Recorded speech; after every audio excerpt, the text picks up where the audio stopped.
I'm Rashonda. I'm the founder of artbyrow.com, where you can find over 200 art and drawing tutorials. My goal is to help 1 million aspiring artists learn to love their artwork. If this sounds like something you'd like to be a part of, hit the subscribe button so you don't miss out on any future videos. Now let's head on over to the studio and get ready to create some art. Today we're going to look at a way to learn how to draw some different letter R graffiti style letters. This is a good way to warm up, and it's also a good way to experiment with some different lettering styles, to push your imagination a little bit and to come up with something a little bit more original instead of just copying off the internet or using some lettering sheets. So if you want to learn how to do your own lettering style, this is a really good way to get started. All you need is a pencil, piece of paper, maybe a marker if you want to finish up your drawings and do some outlining. And all you want to do is start with your basic line work of your lettering. So just making your regular standard letter R. And there's a lot of different ways you could do this. You could do it kind of like if you were just writing it out normal, not to use an artwork if you were just writing it. And use that to get started. And then from there, what you can do is start getting a little more fancy, a little crazy. Add some ends, some tails. What you want to keep in mind though, is that your letters should be consistent. So if you want to do all straight lines without any curves, you could make that come around, but make sure that all your lines are kept straight. You can mix some curves with straight lines if you want to do that. That doesn't always look natural though. There's a lot of different ways that you can make each part of your letter. So try to do as many as you can, making each one slightly different. And you can use one idea and then branch off of that to make something similar but still a little bit different. It's like you could take that one if you like it and change it up a little bit, but use the basic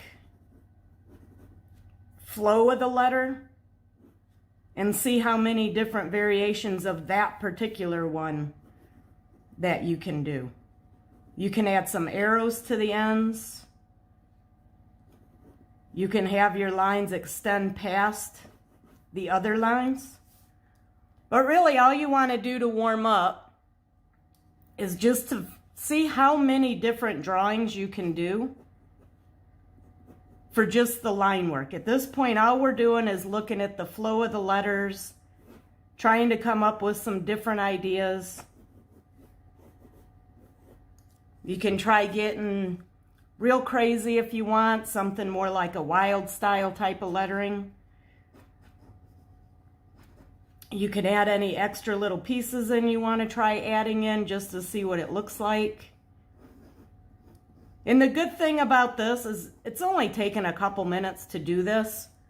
If I wasn't explaining as I was working, I could have this entire page filled up in 3 to 5 minutes. So it wouldn't really take that long.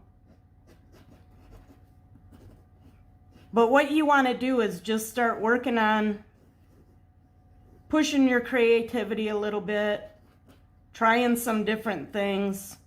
And since this doesn't take that long to do it this way, it's a good opportunity to try things that you maybe wouldn't try otherwise, which is really what the point is to experiment, come up with some new ideas, something different. Just see how many you can do. Fill your entire paper up. If you have some extra room and you want to put some other ones in there, you can do that. But just have fun with it. See how many different ideas you can come up with. And then from there, you can pick whichever one you think you like. You can pick that one and use that for your actual artwork. And you could do an entire alphabet this way. If you come up with a lettering style that you like, and then you could take that style and do every letter of the alphabet with it. So there you have your practice sheet. Once you have that all worked out, maybe you've already found one that you like. The next step is to pick one out and then turn that into some artwork. So after you've practiced some different line work, maybe you found a lettering style that you like, the next thing you want to do is copy that line work onto a fresh piece of paper, whether it's a sketchbook or it could be, I like using artist trading cards, which are smaller, and then they're meant to be traded with other artists. I don't always trade them, but what I do like about them is that it saves a lot of time and you can focus on just making it a complete finished piece of art, and it doesn't take that much time. It's a good way to work through some different ideas and to practice some drawings. I like doing them that way. Okay, so the next thing you want to do after you get your line work copied onto a fresh piece of paper is to do your outline of your lettering. So when you do this, there's a lot of different ways that it can be done. And I'm going to zoom in a little bit here so you can see that better. You can overlap lines or not overlap lines. You can extend up past where your line work is. One thing that makes it easier when you're doing your drawings is what's called drawing through. And what I mean by that is, even though I know I'm going to be erasing this line, you can still draw it and erase it later, just keep it light. That way it helps connect your lines and keep everything straight. What you want to do with your letters, or what you can do, you don't really have to, is to taper these edges, add some angles. It makes it more interesting than just having everything go flat across. But whatever you do, you want to keep it consistent throughout, typically. Again, you don't have to. It's your artwork. You can do whatever you want, which is the great thing about art. But normally you would want to keep things consistent. So if these were all perfectly straight, you would want to keep everything within your letter straight. So after you get that main piece drawn out, then you want to do the next one. And since I angled this, I want to continue some of those angles and having things more narrow. And you don't have to do it that way. You could make them go straight across. You could come up with something different.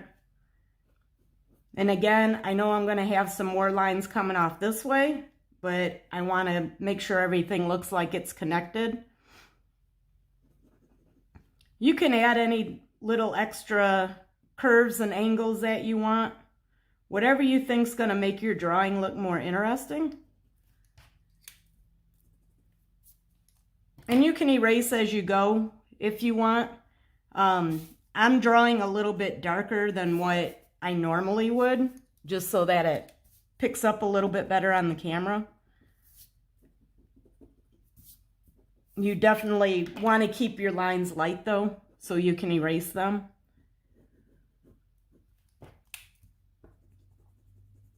And when you do this inside, for example, with your letter R's, you do want to make sure that these lines connect. If this is off from where this line comes across, it might look kind of funny. But again, experiment, try some different things. Even though there are some rules with creating artwork, that doesn't mean you have to follow the rules. It's good to know them. It's also good to break them, I think. That's where the fun comes in, trying different things and working outside of your comfort zone, pushing the limits a little bit. So once you get everything drawn out and you can kind of look it over, I don't like how short this line is, so it's no big deal. Just bring that down a little bit longer.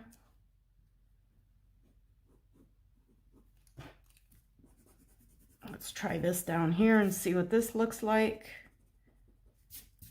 Yeah, I think that looks a little bit better. And you can get as crazy as you want. There's a lot of different things you can do with graffiti lettering. There's a lot of different styles of letters. You can do something more like a wild style. All sorts of different things you can do. And you can use the same process for any lettering style. Just practice on your scrap piece of paper, which helps you warm up, get your muscles moving, get your imagination flowing, and then copy that letter down and then do your outline on it. And that'll work for whether it's wild style, block letter, bubble letters, any letter of the alphabet. You can use the same process for everything.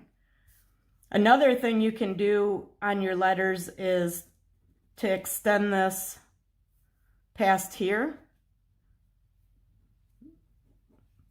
That usually makes it look a little bit more interesting. And you can play around with it a little bit. You don't have to stick with what you had drawn out for your line work. And then the other thing you can do, some different options. You could draw this outline and keep this piece separate so it looks like it's overlapping the rest of it, or you can leave all this open in the inside and erase all those lines. Both ways will give you a different look.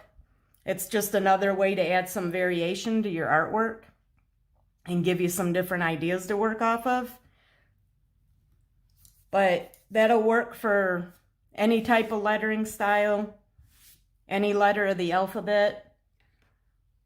And actually you can use the same process for drawing pictures as well, with doing the practice first and then working through your designs and coming up with a more finished drawing.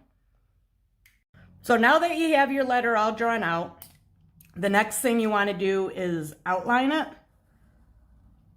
And I typically don't use Sharpie markers for my outline. I'm using it today because it's a little bit quicker and it shows up on the camera pretty good. You don't have to use black. If you don't want to use black, you could use a color instead. I typically do my outlines in black just because that's how I work. That's part of my style. You're going to want to develop your own style. And before I do the inside, I am not crazy about how this looks.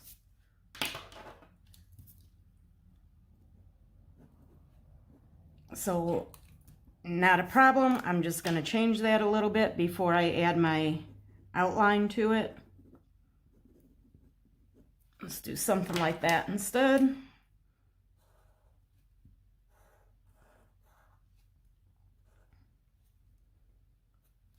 So that's the outline. And like I mentioned earlier, you can make these lines connect. You can make this line connect. You could have some overlapping in there. There's a lot of different options for how to finish up your artwork in your letters. So the next thing you want to do is take an eraser and get rid of all your pencil lines. And I'm using this black eraser. It's kind of messy. It leaves a lot of pieces behind. But the one thing I do like about it is that it cleans itself by shedding the pieces. Where my other eraser that I use a lot, this pink pearl eraser, after you use them for a while, they get really dirty. And you gotta kind of clean them off and remove some of that or it'll transfer onto your paper. So this was something I found in my art supplies. I don't even know where it came from, but I found out it works pretty well other than the mess. So I don't know if you can see this or not, but some of it got left behind. That's from drawing too dark. So make sure you do your drawing part of it, your sketches. Keep your pencil lines a little bit lighter so you can get rid of them and they don't leave marks behind. Now what you can do after you get your drawing cleaned up, you got your outline done, there's a lot of different things you can do with your letter. You can thicken up the outline. You could do a drop shadow if you want. I usually put a fairly heavy outline on my letters just because I think it looks good. You can do your outline and your lettering however you like. You don't have to do it the same way as what somebody else does. You can do whatever fits your artistic style. And if you don't know what that is, if you haven't developed your own style yet, don't worry, it will develop. It develops naturally over time. And it really just sort of indicates what you think looks good or what you don't think looks good.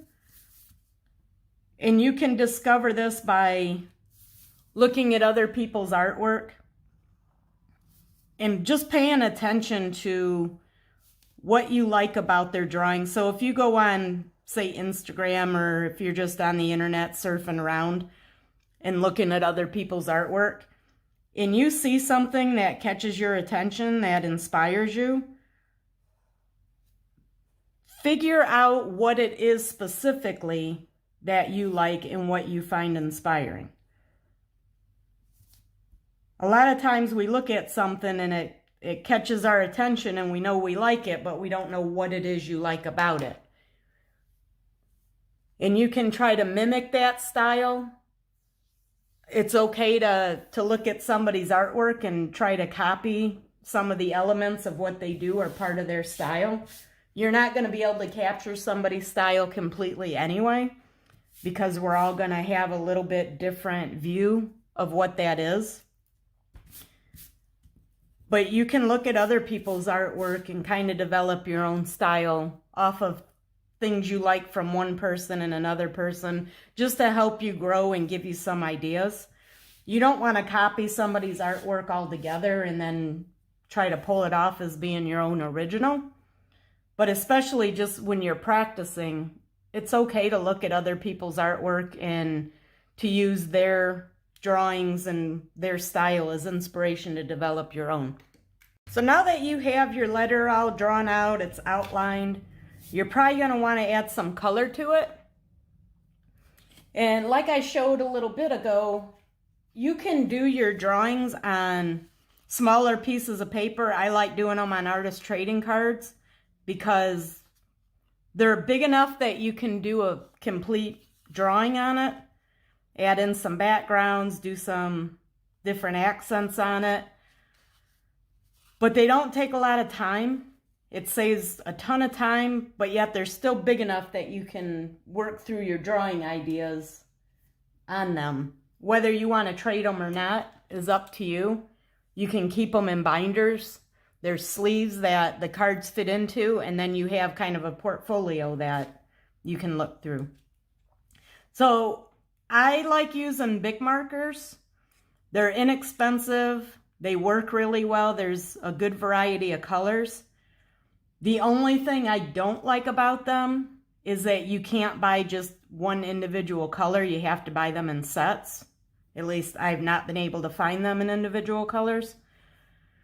So if you use one color more than another, which is what typically will happen, you have to buy an entire set again to replace that one color. And that can get a bit costly. But I have a lot of different markers. I have some Sharpies, some touch markers, some Copic markers. It doesn't matter what you use. If you want to blend your colors together, though, you do want to make sure you're using alcohol-based markers. So like a Crayola wouldn't work. They're not going to blend together. You can mix and match. It doesn't matter. I have quite a few markers that I've collected over the last 20 years, so I just use whatever I have. And one thing I do before I start coloring on my artwork is to use a scrap piece of paper and test out the colors and see how they look together and see if they blend. So when you're coloring your letter, you can do it however you want.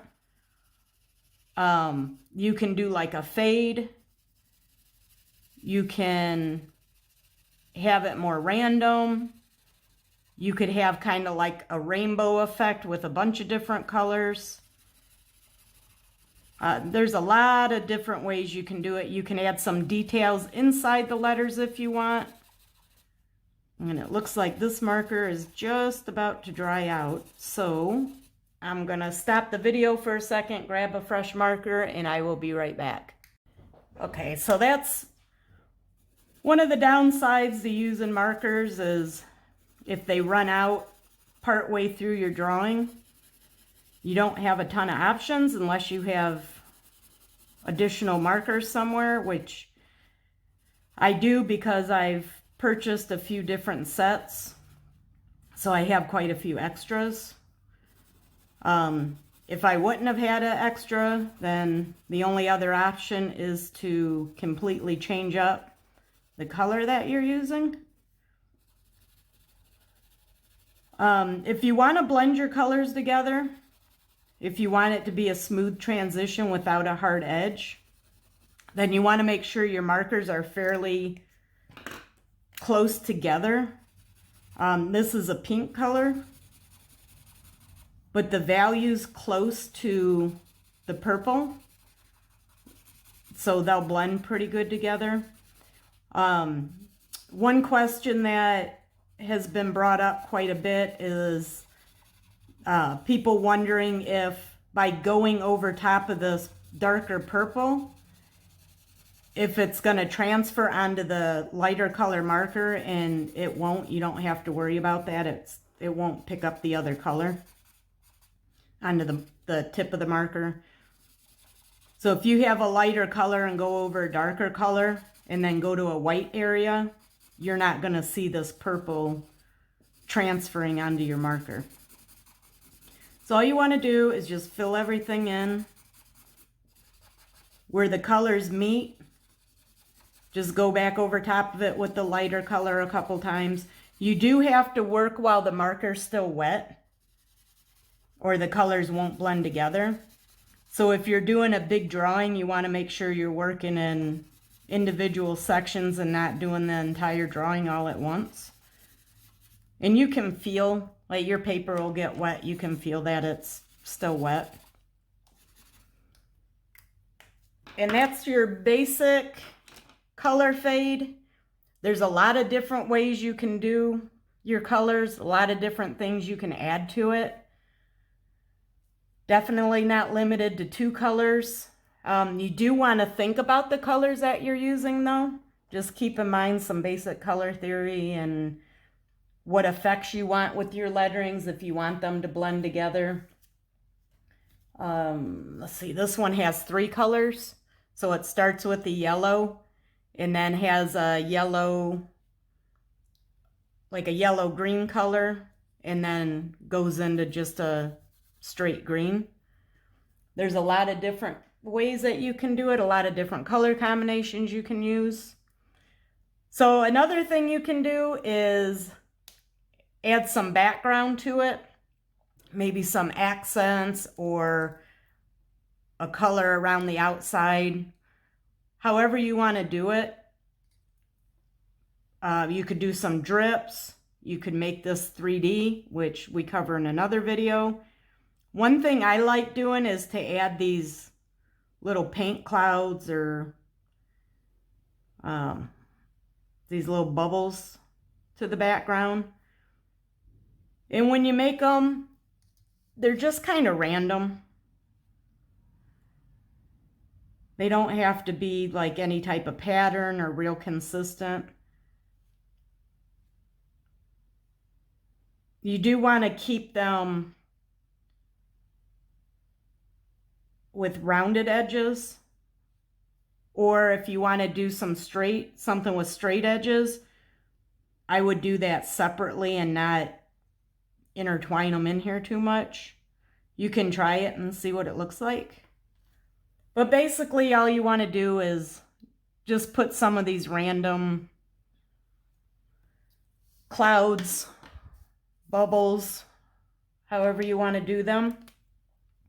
And then again, take your marker, go over top your pencil lines, add an outline to them. And you don't have to do this in black. You could do this in the same colors, whatever you're going to fill them in with. Like I'm going to use green, I could do this with a dark green and then fill it in with a lighter green. That would look good. Again, just experiment, try new things. It's one of the great things about the artist trading cards is that it gives you a little bit of freedom to experiment with your drawings and your color combinations and backgrounds without spending a ton of time on them. So after you get those outlined, you want to take your lighter marker first. And I usually fill the whole area in with the lighter color. You don't have to do it that way. How you layer your colors will change how they look when it's finished. But I like doing the whole base color down and then adding the dark areas where I think they'll look good. You could do your dark areas and then fill in the rest with the light color. It doesn't really matter. It will change the way your green, the darker green looks. If it has the light color under it or just next to it, it'll look a little bit different. But you can play around with it, try different things. Like I said earlier, that's the fun thing about creating art is you can do whatever you want to do. And that's what I love about using the artist trading cards for practicing, experimenting, just because they're such a huge time saver. It's a lot different experimenting on something that took you 5 minutes to draw than to experiment on something you've spent 3 hours working on. You're probably not going to want to experiment too much when you have a lot of time invested in a drawing. So I should probably mention the different markers, the different types of markers. This one is a dual tip.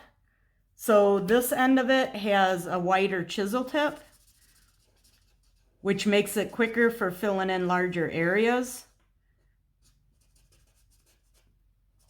And then the other side has the fine or bullet tip, sometimes they call it. This bigger end works really well if you have large areas. And then you can switch to get up close to your edges, fill in any areas you might have missed. The Sharpie and the Bic have just the one end, and these usually work out okay. They cover bigger areas pretty well. You can get up next to your lines for the most part. If you're working really small, sometimes it can be a challenge. You have to be careful with the angle that your marker is. Maybe lift it straight up so you're using just the very tip of it if you're trying to get into a smaller area. But once you get used to using them, that becomes a little bit natural. And it normally isn't too much of a problem. But these dual tip markers, which there's a lot of different brands that have those, they're really nice. They come in handy. And I noticed that sometimes with the colors, especially these really light colors, using the bigger tip will help them blend in a little bit better. You get a little more of the alcohol gets on your paper and saturates it a little bit more, and then it makes it easier to blend it. And this your markers will go through the back side of it. So I'm using cardstock. If you're using a thinner paper, you'll probably want to put something underneath so it doesn't transfer through onto your table or the next page of your sketchbook if you're using a sketchbook. So the last thing is you can add some highlights. And if you want to do that over top the markers, a white Jelly Roll pen works really well. Another option is to use a white paint pen, or you could use colored pencils. You don't have to add the white, but sometimes it looks kind of cool. Makes these areas pop out a little bit more. If you're using darker colors, the white really stands out. It's kind of hard to see on these colors because they're pretty pale. And you might have to let this dry, let the white dry, and then go over it again. If you go over top of it while it's wet, it removes some of what you already laid down there. With the metal tip will pull it up. So you might have to wait and let it dry a little bit. So that's it for the graffiti letter R. I hope you feel inspired to do some of your own graffiti letters. Doing individual letters is a great way to practice. And I will see you soon. Good luck and happy creating.